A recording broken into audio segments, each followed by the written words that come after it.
talk today about 3 things that I notice people doing a lot when it comes to retouching, especially skin. That's obviously our main focus pretty much with everything that I've been doing lately, but yeah, I just wanted to go over it real quick. There's nothing super in-depth, but I wanted to point out kind of the 3 things that I notice, and then why exactly those 3 things could, I guess, be considered not necessarily a mistake, but just why you're not getting the results you want when you use these 3 methods. And the first one that I'm going to talk about is using a blank layer.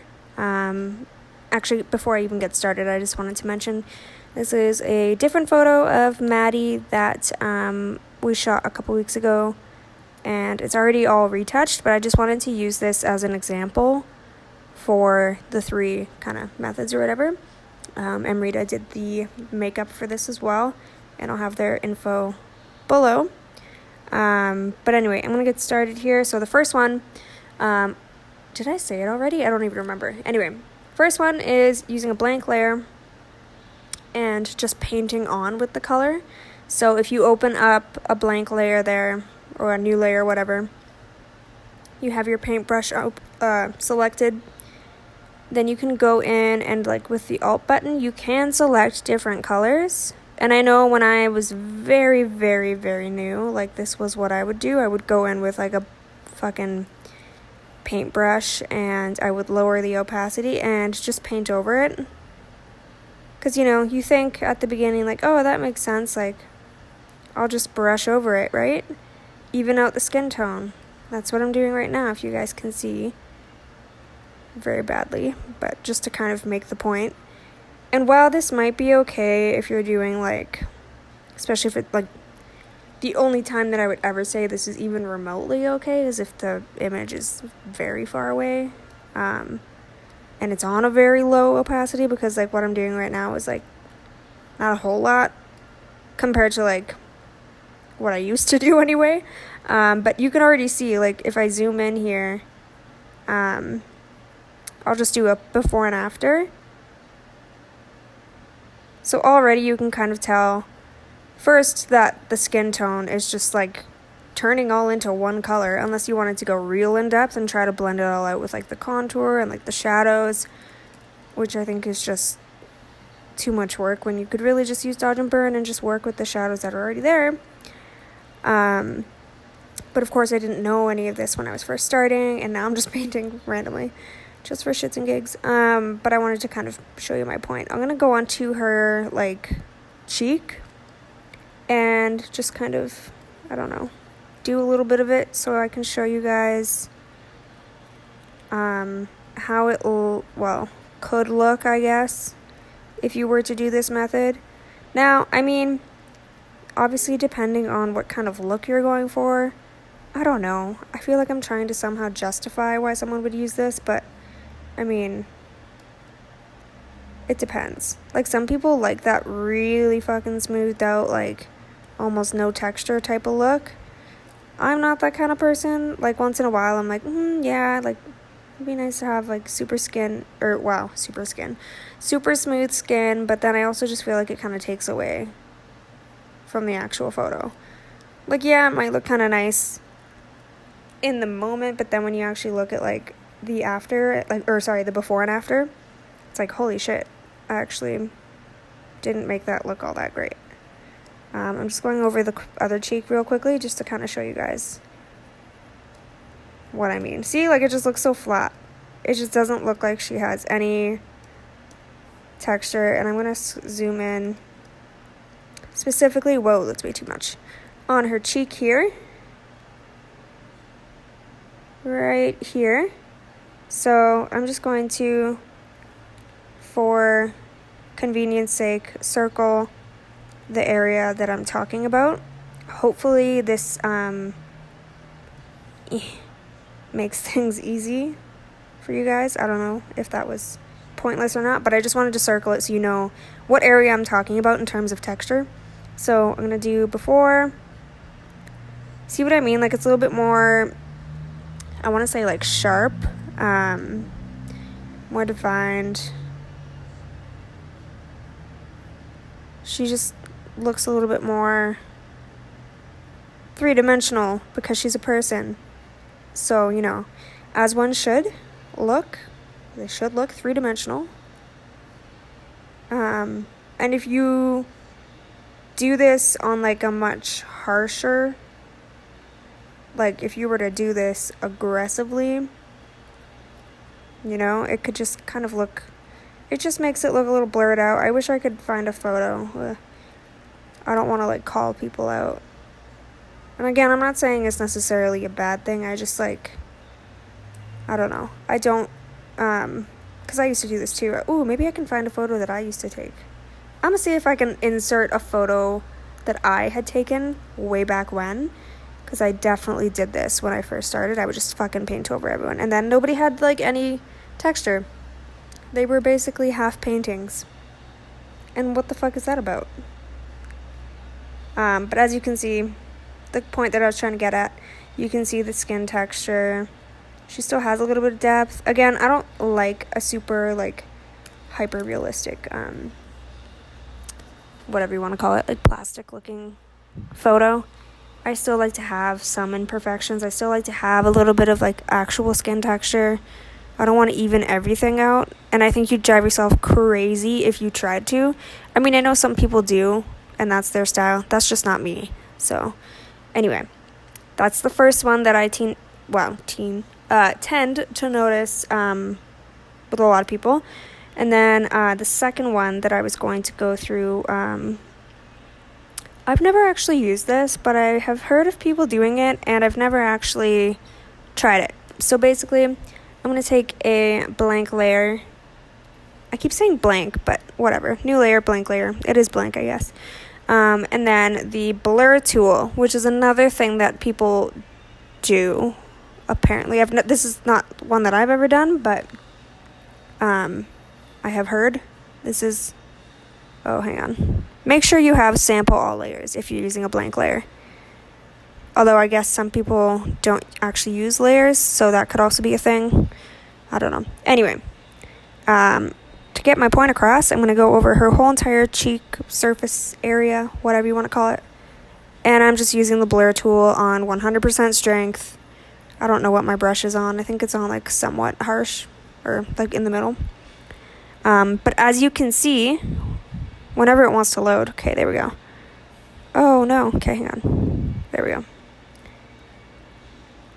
Before we did any of that, and then after, again, basically just blurs everything out. Doesn't necessarily, I mean, depending on your style, maybe if you were to use like a lower strength, might be kind of nice. But I would only ever do that, I think, after I did a little bit of dodge and burn. Like if there was one area maybe that was like incredibly sharp and I was like, yikes, even after dodge and burn, and like I wanted it a little bit softer, I might see myself going over and doing it like that. But this, I don't know. I've never actually tried that, to be honest. Don't know if I would do that or incorporate that at all, because I don't know. Again, I just like the way that I have been setting it up. So that's what I'm going to say. And that's the second one. If anyone actually does that, can someone tell me, like, well, okay, I guess let me rephrase that. Does anyone actually do that? Am I just making that up? I don't know. And then the third one, final one. Sorry, I know it's kind of a short video. I'll go over everything at the end too, but I just wanted to put that out there, and hopefully kind of explain why. I don't know. I'll talk more about it at the end. Anyway, let me go through all three. I'm going to stop talking. Okay. So the third and final one that I see a lot of people do, and this one is very much up for debate. Like, I still use this sometimes. You have to kind of know when you want to use it. And there's this photographer that I follow on Instagram. Her name's Julia Kuzmenko. I think that's how you say her name. I don't know. But she's an amazing photographer, and she's amazing at retouching too. And she's actually, I think, one of the people that created Retouching Academy. But if you look her up, I don't know if I'm going to remember. I'm going to try to remember to link her below. Because she's got some amazing, first she has like a blog, and so she has so many amazing like tips and tricks and just like tools and stuff that you can practice. But she as well was mentioning frequency separation. Now, I'm not really going to go into like 8-bit and 16-bit just because I just like don't want to. You can look it up though if you want. It's basically just has to do with, I believe, the file size of your photo or like what you're shooting with, one of the two. Anyway, so I'm going to open up the frequency separation little, whatever you want to call it, button. Anyway, and so what this does is it's supposed to separate the texture layer, which is the high frequency, and then the low frequency, which is all of the colors and tones. So if you turned off, if you turned off the high frequency, your photo would be blurred because, again, it's just all of the colors associated with it. Whereas if you turned on the high frequency and then turned off the low frequency, you can see it's very sharp because it's, separating the two layers. This is kind of similar to my workflow, only in the sense that I like to do like a blur layer to help me dodge and burn, if that makes any sense. That's kind of where I was kind of got the idea. I think there's a lot of other people that do it too, to be honest, but that's what I was thinking when I was like, oh, this would actually really help if I took off that layer of texture and blurred it so that I can actually see what I'm dodging and burning. So that's kind of why I do that. Anyway, the main idea with this is that there's a layer in the middle where you can correct all of the inconsistencies within the skin tone. You can also work on the high frequency, which is something I've never been able to kind of do. I mean, a lot of people still use frequency separation, and a lot of people actually really like it. I started a lot with it, and I'm going to see if I can insert... what is my computer doing? I'm going to see if I can insert another photo from like when I first started doing beauty retouching and show you guys, because I definitely used this like a lot when I was first starting, and it's not bad. Like, I feel personally like there's not really anything bad with anything as long as you're getting the result that you want. So again, try everything out, and if you're finding a way that works for you, like for me, I can't remember if I mentioned this in the video. I literally have the worst memory. But for me, I mentioned that I like to add a little bit of the blur layer at the very end, just because I find it makes everything a little bit soft. Anyway, long story short, you're supposed to be able to correct the tones in the middle. So again, on the empty layer, you're basically just selecting the colors that you want, and then it's kind of similar in that first example where you would just paint basically over the skin, but it's supposed to, I feel like it preserves a little bit more texture. But I still don't really feel like it does what I want it to. Because again, I still really like to have texture.